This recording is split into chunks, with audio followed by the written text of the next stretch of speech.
Alô você, o nosso vídeo já vai começar. Então, antes de começar, por favor, inscreva-se no nosso canal, curta e também ative o sininho para receber as novidades, tá bom?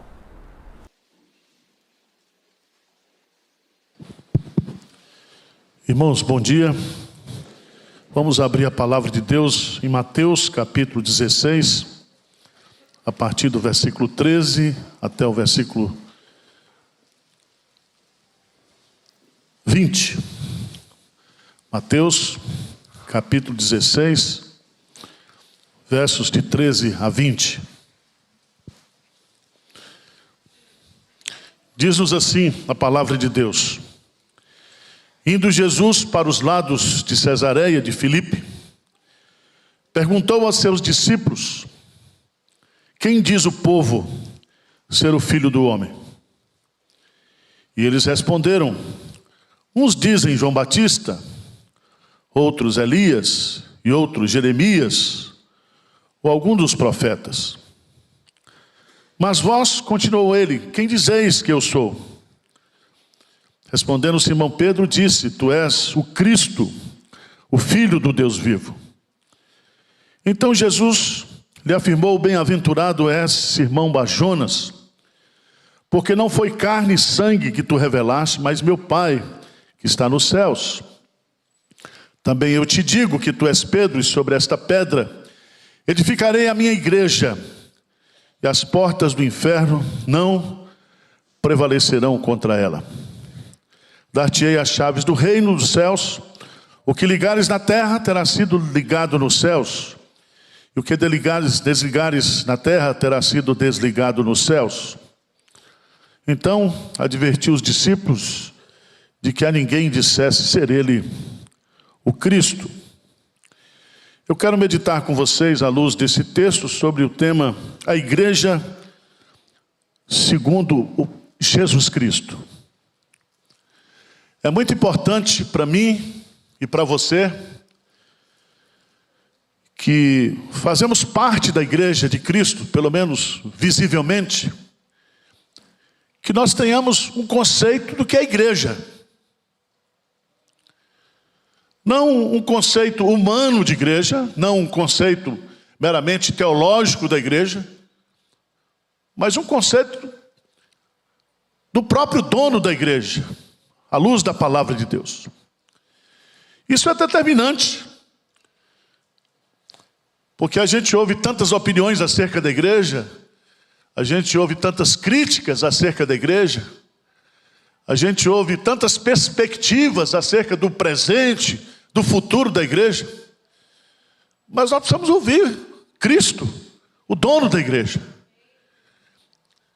E ele está dizendo aqui nesse texto: eu edificarei a minha igreja. E à luz desse texto eu quero fazer uma reflexão com vocês. Vamos ter uma mini aula de eclesiologia, porque você precisa ter uma eclesiologia bem definida. Você tem que saber o que é a igreja, você tem que saber o que você está fazendo dentro da igreja, por que você está aqui na igreja. Essa pergunta você tem que fazer todo domingo. Não sei se você fez hoje, quando acordou e disse: hoje eu vou para a igreja. Mas que igreja você está vindo? A igreja Pretende de Pinheiros? A igreja do pastor Arival? A sua igreja, a minha igreja, como você diz assim. Hoje eu vou para a minha igreja.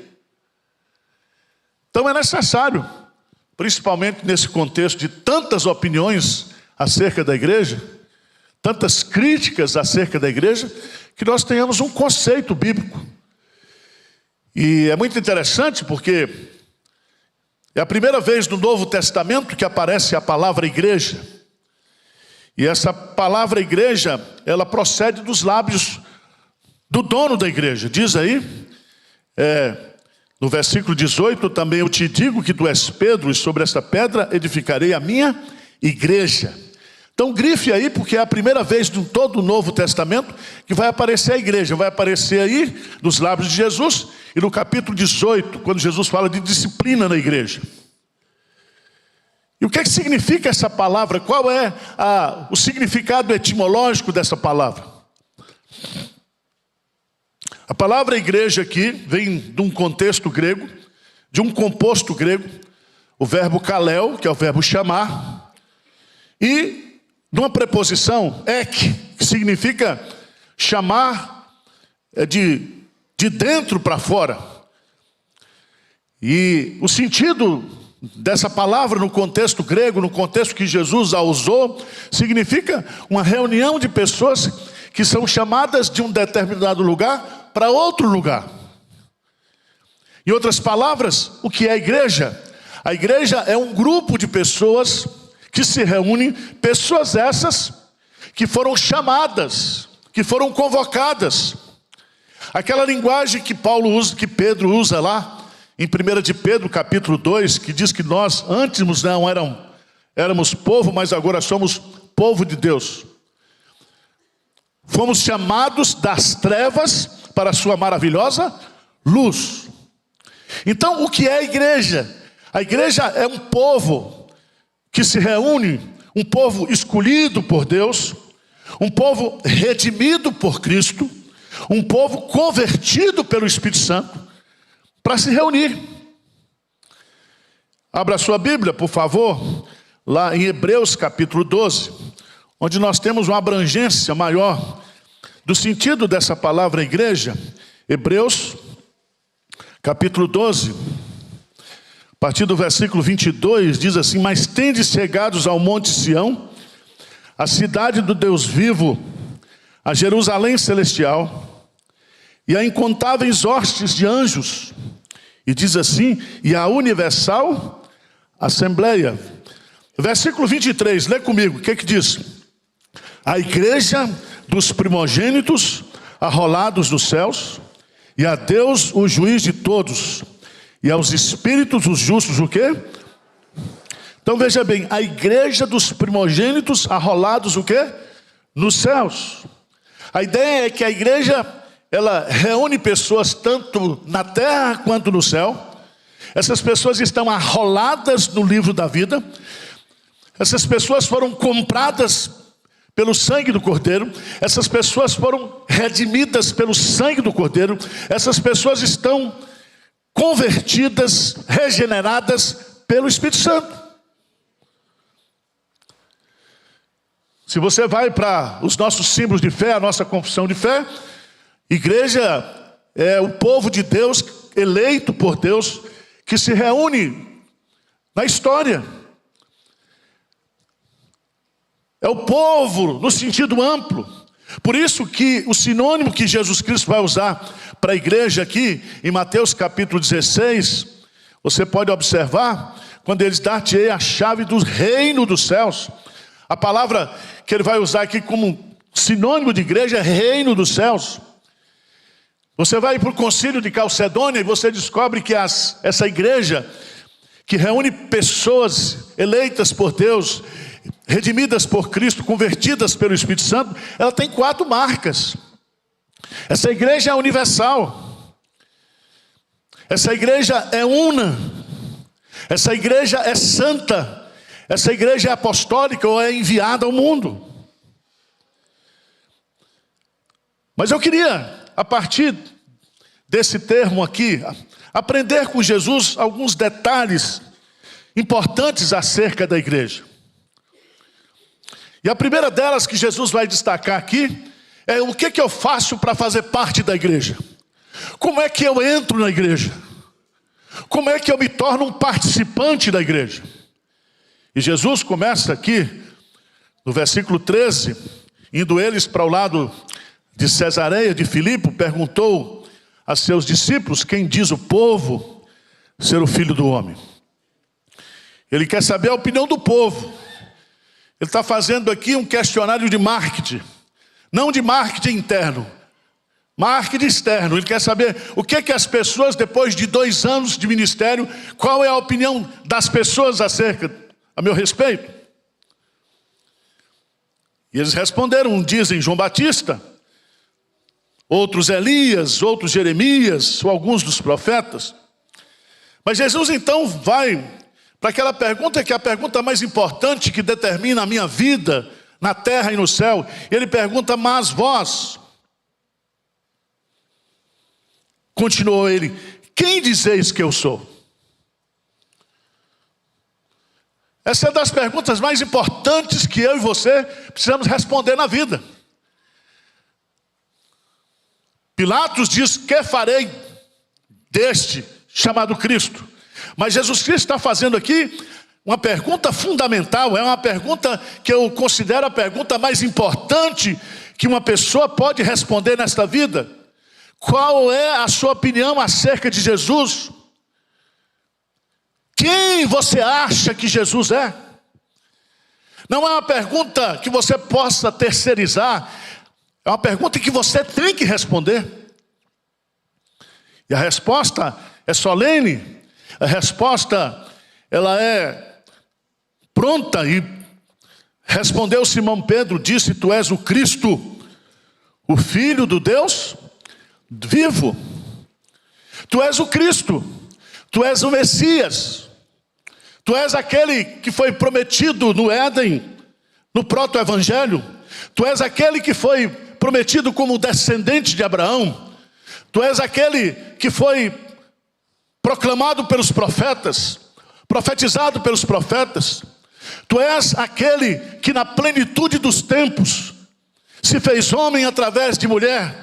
Tu és o Messias prometido, tu és o Redentor, tu és o Santo de Israel, tu és aquele que é o desejado das nações, tu és aquele que vai trazer alegria, luz, felicidade, tu és as boas novas de salvação. E aqui, meus amados irmãos, a primeira coisa que nós aprendemos de Jesus aqui nesta manhã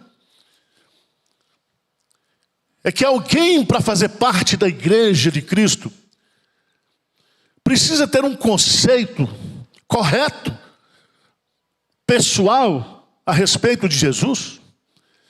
Tu és o Cristo, Filho do Deus vivo. Tu não és homem, tu não és profeta, tu não és a reencarnação de João Batista, tu és o Filho.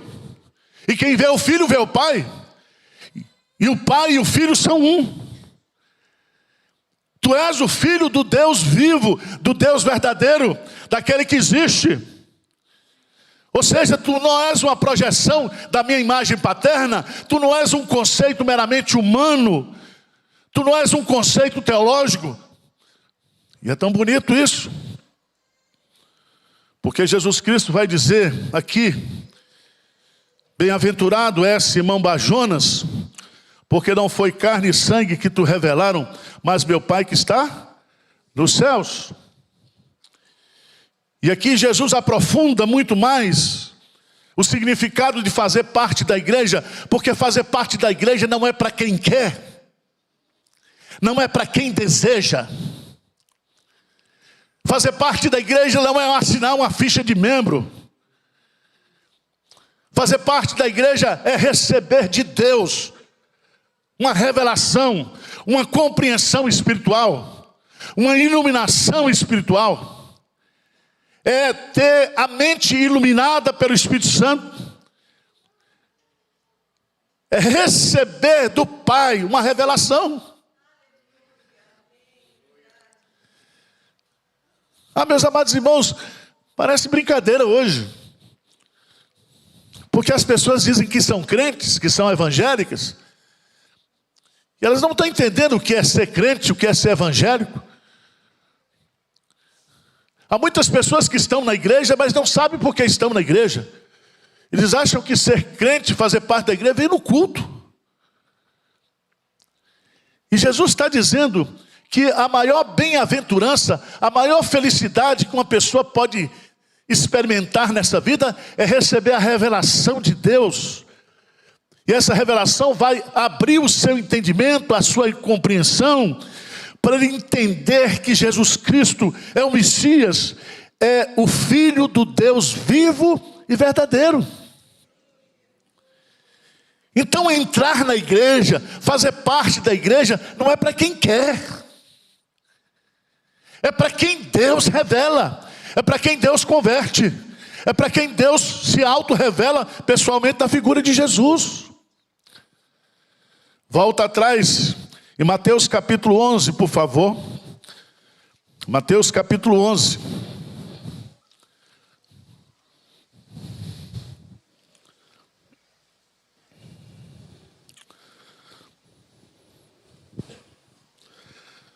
Mateus capítulo 11, Jesus Cristo faz uma oração no versículo 25. E eu queria que você lesse comigo do versículo 25 ao 27, por favor, o que é que diz? Por aquele tempo, exclamou Jesus, graças te dou, ó Pai, Senhor do céu e da terra, porque ocultaste essas coisas aos sábios instruídos e as revelaste aos pequeninos. Sim, ó Pai, assim foi do teu agrado. Tudo foi entregue por meu Pai. Ninguém conhece o Filho senão o Pai, e ninguém conhece o Pai senão o Filho, e aquele a quem o Filho o quiser revelar. Jesus Cristo diz assim: que dizem os homens que eu sou? Qual é a opinião das pessoas acerca da minha pessoa? Mas ele disse: e vocês? E quando Pedro responde isso, Pedro responde não pela sua capacidade, pela sua compreensão, mas porque naquele momento ele recebe a revelação do Pai. Aquilo que ele está pronunciando ali é algo que Deus abriu a sua compreensão, o seu entendimento. Vai para João, por favor, no capítulo 6. Evangelho de João, capítulo 6. Jesus pregou um discurso que aos olhos dos homens era um discurso duro. João capítulo 6.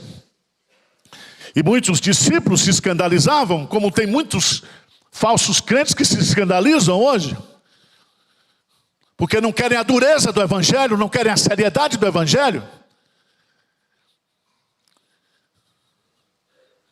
Nós não estamos discutindo aqui se a igreja é para pecador tal. Nós temos que entender que a igreja, ela é a comunidade daqueles que foram regenerados por Jesus Cristo. E quem foi regenerado não abandona Jesus. Quem foi regenerado não é desigrejado. Quem for regenerado, o pau pode quebrar dentro da igreja que ele está fazendo parte, mas ele não sai, porque ele está aqui por causa de Jesus. Ele está aqui porque foi convertido por Jesus. E ninguém põe ele para fora da igreja, senão Jesus. Porque quem botou ele para dentro da igreja foi Jesus.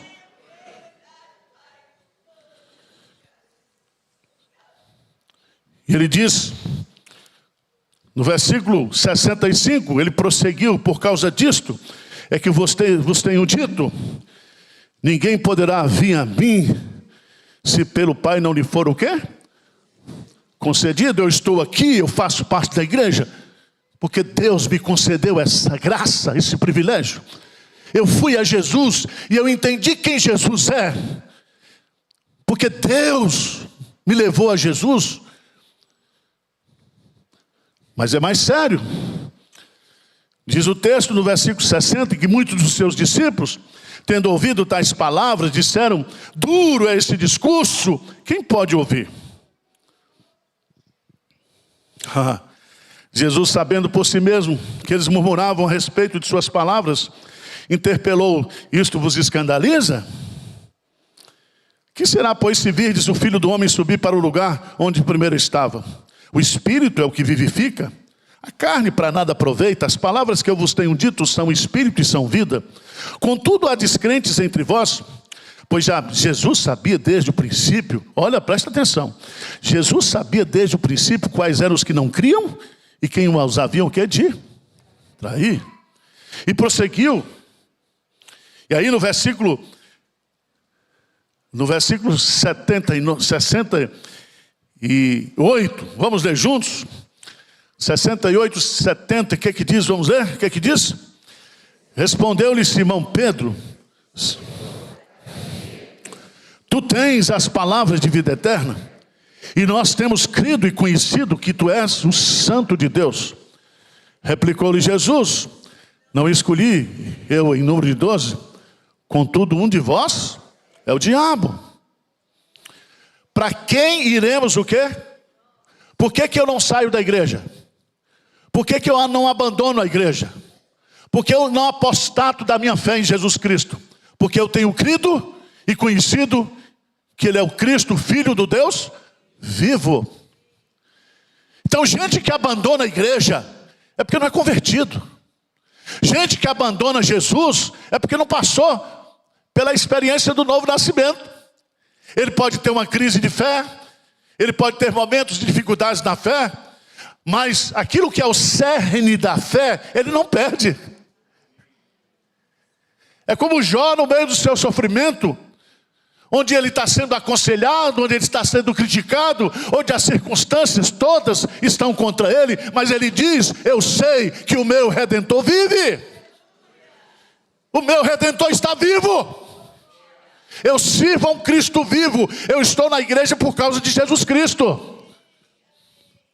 Ah, meus amados irmãos, a igreja está cheia de pessoas sensíveis, pessoas que estão aqui, que querem uma igrejinha à sua imagem e semelhança, que quer uma igreja de esquerda, que quer uma igreja de direita, que quer uma igreja de centro-direita, que quer uma igreja assim, assim, assim, assado. Sai fora, cara. Você precisa entender que eu estou na igreja por causa de Jesus.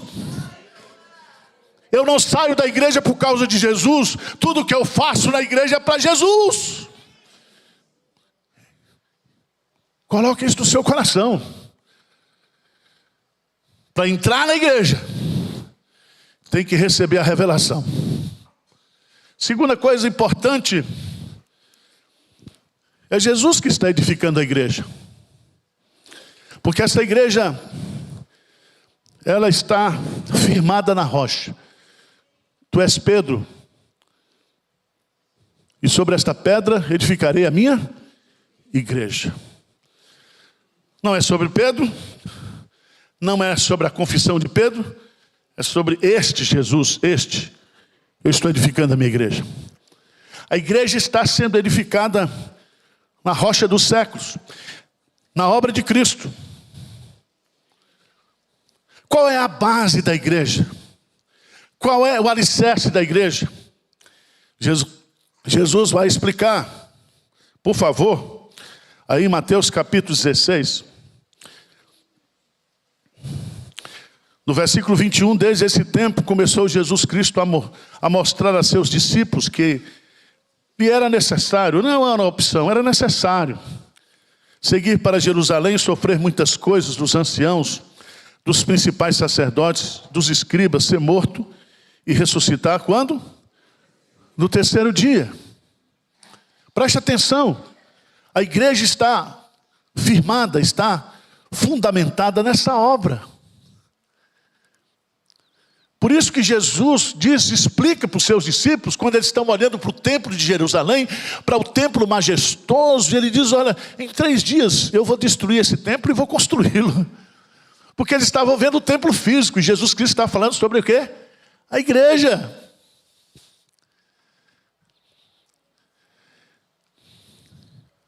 E aqui eu quero que você entenda isso. A igreja que eu faço parte é uma igreja sólida.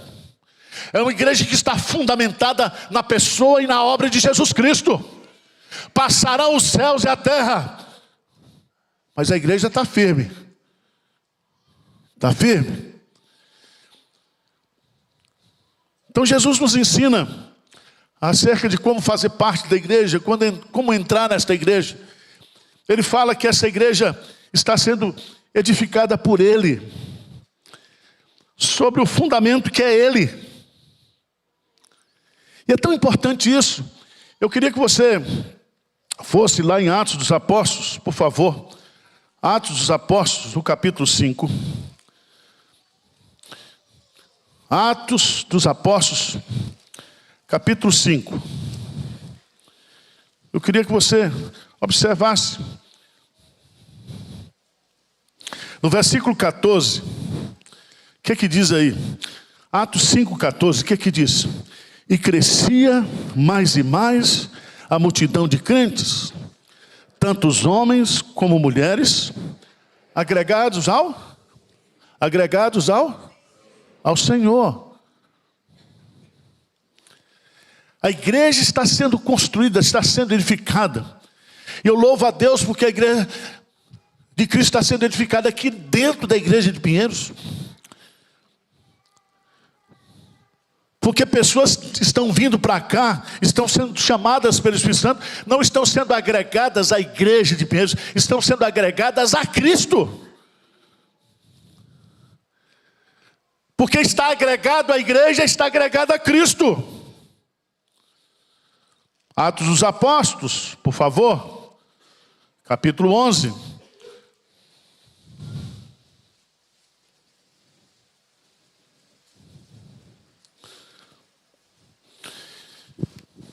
Diz no versículo 21, a mão do Senhor estava com eles, e muitos, crendo, se converteram, o quê? Não é a fé reformada, é a fé reformada. É o pentecostalismo. É se converter à igreja batista, à igreja presbiteriana, à Assembleia de Deus. Eles se converteram a quem? Ao Senhor. Ninguém se converte a um credo, ninguém se converte a uma denominação. As pessoas se convertem a Cristo. Ser crente é ter um relacionamento vivo e verdadeiro com Jesus. Se você não conhece Jesus, se você não se relaciona com Jesus, você não é crente. E é muito interessante, porque no versículo 13, tendo ele chegado, 23, por favor, lê comigo 11, 23, Atos 11, 23, o que diz? Tendo ele chegado, e vendo a graça de Deus, alegrou-se e exortava a todos a que com firmeza de coração permanecesse onde? No Senhor. Nós temos que permanecer no Senhor, nós temos que estar firmes no Senhor, porque nós estamos unidos ao Senhor. E pode vir tribulação, pode vir dificuldade, pode vir crise. Nós estamos unidos ao Senhor. A nossa comunhão é com o Pai, é com o Filho, é com o Espírito Santo. Mas eu queria colocar um quarto ponto aqui. Jesus fala de quem entra. Jesus fala que é Ele que edifica. E Ele edifica sobre o fundamento que é Ele. Mas o que eu acho lindo aqui nesse texto é que a igreja é dele. A igreja tem dono. Eu edificarei o que é a minha igreja.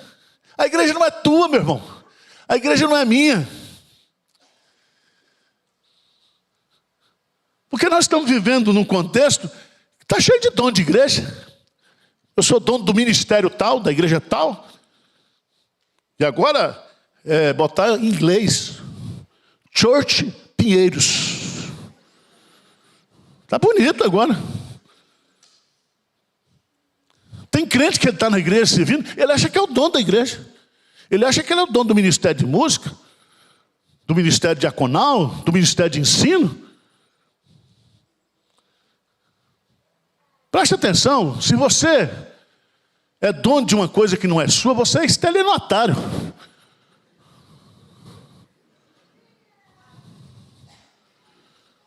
As pessoas dizem, pastor, o que está acontecendo na igreja de Pinheiros? A igreja está crescendo.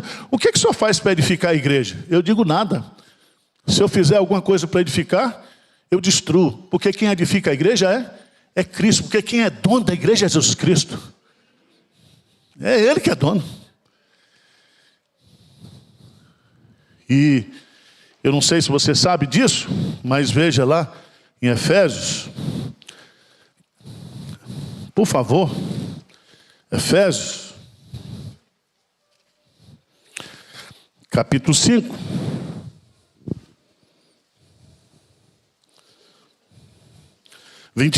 Maridos. Esse texto está sendo muito aplicado para casamento, mas essa outra parte aqui ninguém fala.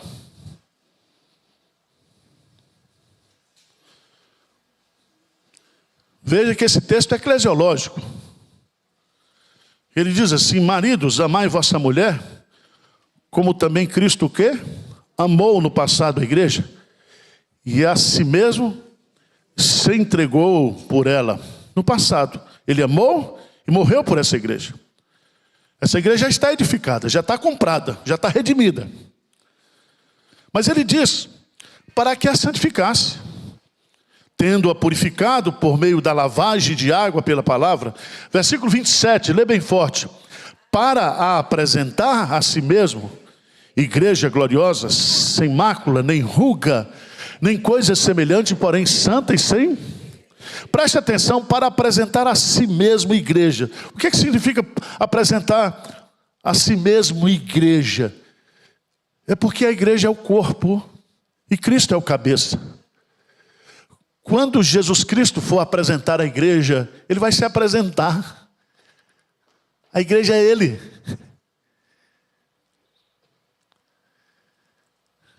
Por isso que Paulo fala em Efésios capítulo 3, por favor, no versículo 21, diz assim: a Ele seja a glória na igreja e em Cristo Jesus por todas as gerações, para todo o quê? Sempre. Quando Jesus Cristo for apresentar a igreja a Cristo, Ele vai se apresentar como cabeça dessa igreja. Ele vai apresentar esse corpo lindo, purificado, glorioso, porque a igreja está unida a Ele, porque Ele é o dono da igreja.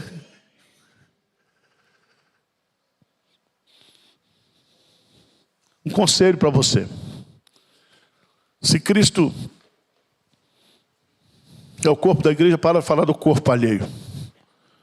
Ah, essa igreja está muito gorda, está muito magra. Se você tem juízo, pare de falar mal da igreja, porque você está falando mal da igreja, da mulher de Cristo, da esposa do Cordeiro. Se você não compreende a igreja, você precisa perguntar para você: o que você está fazendo aqui na igreja?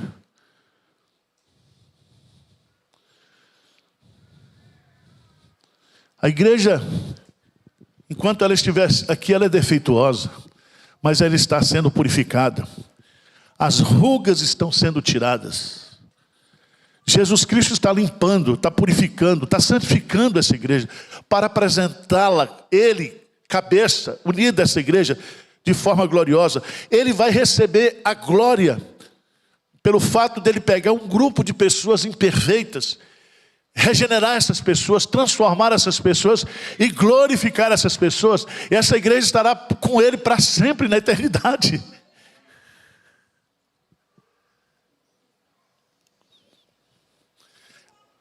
Tem muita gente na igreja que diz assim: ah, eu sou uma pessoa, eu sou crente, mas trabalhei 35 anos na Pfizer. Pegar Zé como cobaia.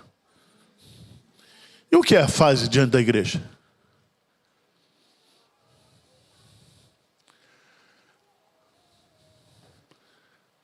Ah, eu sou da Google, eu sou disso, eu sou daquilo, eu sou daquilo. Tem gente que tem um orgulho de dizer que é funcionário de uma empresa. Eu sou CEO. A maior glória que alguém tem é fazer parte da igreja de Deus. Porque tudo isso aqui vai passar. Todas as instituições, todos os impérios, tudo vai passar, tudo. Mas a igreja o quê? Permanece. Uma quinta marca dessa igreja. Jesus está nos ensinando que esta igreja, ela é indestrutível. As portas do inferno não. Significa que essa igreja é imbatível. Ela é indestrutível. Ninguém pode destruir a igreja de Jesus.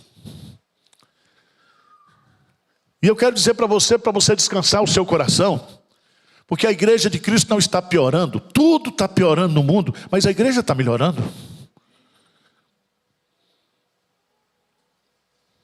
Tudo está se deteriorando. Há uma lei de entropia no universo, uma lei física, mas no mundo espiritual, nós estamos assentados nos lugares celestiais em Cristo. Nós somos abençoados com toda sorte de bênçãos espirituais em Cristo. E a igreja está se santificando, se purificando. Ela está sendo trabalhada pelo dono dela. E essa igreja ninguém destrói. Já tentaram de tudo. No Antigo Testamento, a igreja, ela é a menina dos olhos de Deus. Quando alguém fere a igreja, ataca a igreja, é como se estivesse enfiando o dedo nos olhos de Deus, na parte mais sensível de Deus. Ele disse para Paulo no caminho de Damasco: Saulo, Saulo, por que me persegues? Você não está perseguindo a igreja, você está perseguindo a mim. Eu sou a igreja é minha, a igreja é meu corpo. Quando você fala mal da igreja, quando alguém tenta prejudicar a igreja, está prejudicando a Cristo. Então podem fazer leis contra a igreja, podem matar cristãos, podem derrubar templos, podem queimar Bíblias, podem fazer tudo que o diabo quiser. As portas do inferno não prevalecerão contra a igreja. Podem se reunir todos os demônios, aquele texto todinho que foi expulso do céu, juntar todas as potestades espirituais, potestades essas que estão encarnadas, que estão possessas na vida de governantes, de juízes, de autoridades, que tentam, que engendram ideias, planos, projetos para perseguir, para destruir a igreja, mas não consegue, porque a igreja é imbatível, a igreja é invencível, ela avança. Se matarem você, como crente, porque você é crente, é um benefício que faz a você, porque o mártir de Cristo repousa sobre ele a glória do Espírito Santo, e é você sendo morto aqui e caindo de pé e de joelho na presença de Deus. Não pode fazer nada.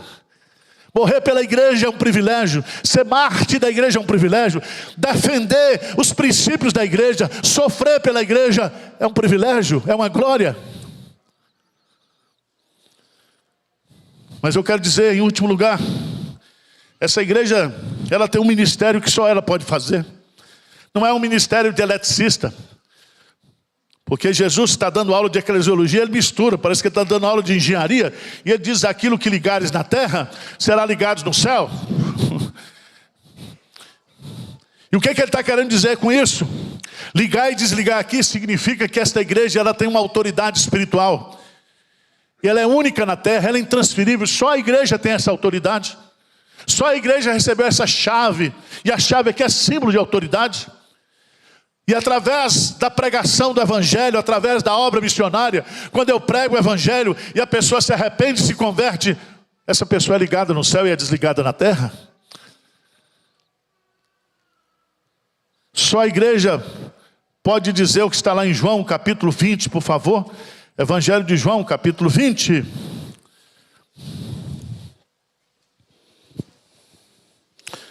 Evangelho de João capítulo 20. Versículo 22, e havendo dito isto, soprou sobre eles e disse: receberei o Espírito Santo. Versículo 23, lê comigo: se de alguns perdoardes os pecados, são-lhes perdoados. Se o retiverdes, são o quê? Retidos. Mas a Bíblia diz que só Deus perdoa pecado, só Jesus Cristo perdoa pecado, só Ele tem pecado. Mas eu, pela pregação do Evangelho, você, quando nós pregamos o Evangelho, nós temos essa autoridade para dizer para você e para as pessoas: a tua fé, o quê? Te salvou. Só a igreja tem essa autoridade. E essa autoridade ninguém tira da igreja. Por isso que toda ação do diabo contra a igreja é para fazer a igreja parar de pregar. Mas a igreja não pode parar de pregar. A igreja é missionária, apostólica, enviada. E eu louvo a Deus, quando estava ontem lá em Biúna, inaugurando um templo que foi construído com os dízimos desta igreja, mais de 600 mil reais, comprou-se um terreno, construiu um templo. Está lá ontem um grupo reunido, pessoas que foram transformadas nesses últimos anos, convertidas pelo Espírito Santo. Não existe investimento, não existe nada mais significativo, mais eterno, mais duradouro do que a obra da igreja, a obra missionária. Tudo vai passar. Tudo vai passar. Então presta atenção, você não está fazendo nenhum favor de vir para a igreja, porque tem crente que acha, e vem no domingo só num culto, e diz: pastor, até semana que vem, acho que está fazendo um grande favor. Para mim não, filho, eu estou aqui desde as 7, vou sair às 9. Não posso dizer que a irmã disse que não dá para traduzir para o alemão: ema, cada um com seus problemas. Ela disse: pastor, para de falar essas coisas que não dá para traduzir. Você vir à igreja é um privilégio. Vir à igreja não é fazer favor para Deus, para mim.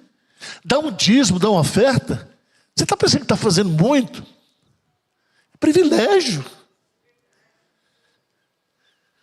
Você entrou pelado e vai sair pelado deste mundo e fedendo. Nós não somos nada. Louvado seja Deus, porque Cristo está aqui e essa igreja é dele. E Ele está edificando a sua igreja aqui. Quando eu vejo gente chegando, gente sendo chamada, não chamada por mim, pelo marketing, pela estratégia, nada disso. Quem chama é Deus. Quem acrescenta à igreja aqueles que vão sendo salvos é Jesus. É Jesus. E você, aprenda o que é ser igreja. Porque isso vai definir a sua consagração a Cristo, o seu compromisso com Cristo. Você não está na igreja por causa de pessoas. Você não está na igreja por causa de necessidades. Você está aqui por causa de Cristo. Ele trouxe você. Amém? Como igreja, nós recebemos de Cristo um sacramento. Esse sacramento é para a gente lembrar, todo mês, toda quinzena, quem somos. Mateus capítulo 26, abra a sua Bíblia. Enquanto comiam, tomou Jesus um pão, e abençoando partiu e deu aos discípulos, dizendo: tomai e comei, isso é o meu corpo. A seguir tomou um cálice, e tendo dado graça, o deu aos discípulos, dizendo: bebei dele todos, porque isto é o meu sangue, o sangue da nova aliança, derramado em favor de muitos, para a remissão de pecados. E digo-vos que desta hora em diante não beberei deste fruto da videira até aquele dia que eu hei de beber novo convosco no reino de meu. E tendo cantado o hino, saíram para o monte das oliveiras. Esse sacramento é tão bonito porque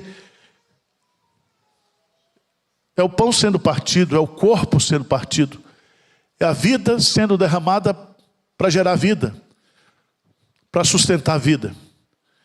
Quando eu participo da ceia do Senhor, eu estou me lembrando, eu estou trazendo à minha memória o que Cristo fez por mim. Ele morreu por mim, para que através da sua morte eu participasse da igreja, eu participasse desse corpo aqui. Por isso quem come e bebe sem discernir o corpo, sem discernir o que é a igreja, sem discernir o significado do sacrifício de Jesus Cristo, come juízo para si mesmo. Nós estamos aqui porque nós somos de Cristo. Nós estamos aqui participando da ceia porque nós fazemos parte do corpo de Cristo. Nós somos uma família. Você não pode chamar Jesus de meu pai. Você tem que chamar Jesus de Pai Nosso. Nós somos uma família.